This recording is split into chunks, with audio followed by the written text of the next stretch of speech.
Ano yan, Kap? Ito nga yung kwan, ito yung binili ni Kaante na pampa-booster, pampa-lago at pampa-bunga ng mga puno.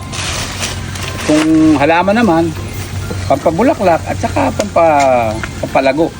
Ibinomba natin dun sa mga prutas, 3 bote na tayo, kaya ibobomba na natin itong lahat. Kaya magkakarga ulit tayo. Bali lumalabas na ang isang puno nire ay isang bote nire, isang bote. Ay, lumabas. Napakalawak kasi nitong mga taniman dito. Palagay ko kahit na isang balding ganiri kukulangin sa dami ng tanim ni Kaante. Lahat tayo makakatikim nito. Yung mga patola dyan at saka kung ano man yung andyan pinamimigay lang talaga yan. O, dito naman tayo sa gawin na ito. Yung gawin tapos na tayo doon sa kabilarong lugar. Dito naman tayo sa mga gawin ng Guebano. Pero bobobahin na rin natin itong papaya na to. Malaki na rin pala ng papaya natin, Kap, ano? Ito yung mga tinanim natin papaya noon. Lahat ng matadaanan natin na prutas, bobobahin na natin. Para hindi na natin babalikan. Prutas ba ang papaya? Pero naman. Bakit inilalagay sa tinola?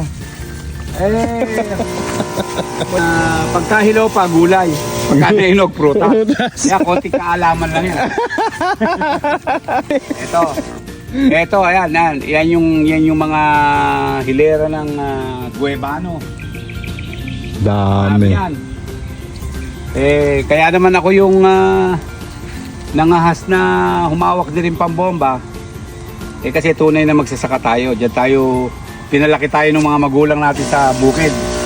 Hindi man tayo eksperto sa pagsasaka, may kaalaman tayo dahil laking bukid tayo. Kaya isa sa katangian na kaya kong ipagmalakihan na pamana sa akin ng aking mga magulang. Pagsasaka, may kaalaman tayo dyan. Sa kasalukuyan naman tayo mayroong bukid. Hanggang ngayon tayo hindi tumitigil sa pagsasaka. Yung iba ayaw ng saka dahil ang bukid mahirap daw. At totoo naman. Lalo ngayon, ikaw nga lang nakakaluwag sa buhay at ikaw may saka, hindi ka na magsasaka dahil sa presyo ng palay. Kaya kawawa palagi yung mga magsasaka. Nag-8 pa. Per kilo, Kap? Ang presyo ng palay 8 noong mga nakaraang araw. Ngayon hindi ko alam kung magkano. Siguro baka umangat na ng konti. Baka mga 12 na ngayon. Kaya paanong makakaangat yung magsasaka? Kaya kung po pwede nga lang hindi na taniman, hindi na magtatanim ang mga magsasaka kasi nangungutang lang. Nababaon sa utang, wala namang inaani. Umani, kagaya ngayon mahina pa ani. Tapos ang presyo ng palay ganyan pa. Paano makakaahon?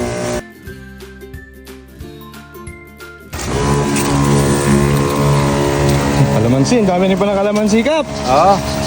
Marami itong kalamansi na yan, ano? Tsaka doon. Halos sa 1 hektarya kalamansi na yan. Dami. Sama na natin sa bobombahin dahil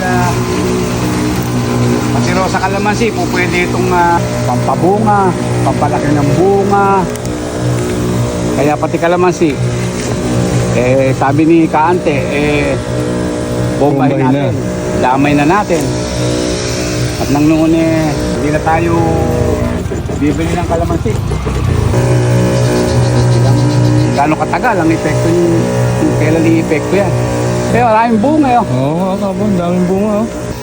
Halos lahat ng ginagamit natin, hindi naman tayo bumibili. Kalamansi, gulay. Patola, okra, sili. Kaya meron din nasalit na siling na bombay na rin natin. Siling pala na bell pepper. Sa amin din sa Nueva Ecija, ang tawag dyan pukinggan. Pukinggan. Bell pepper, pukinggan. Dito sa atin, yan ang tawag dyan. Ayan yung mga kalamansi, maganda naman ang dahon. Oo. May mga bunga naman. O, ayun, no? Kaya may tubo pa rin eh. Tubo. Kaya yung mga iba, yung mga bata, hindi na alam yan. Ah, anong araw eh, ano ka? Binibili natin yan eh, sinisip-sip lang eh. Oh, ito. Oh. Ayan oh. Tubo na talaga, pwede nang Pwede na ano yan, ikat yan, ano? pwede nang harvestin to oh. Sisip-sipin na yan.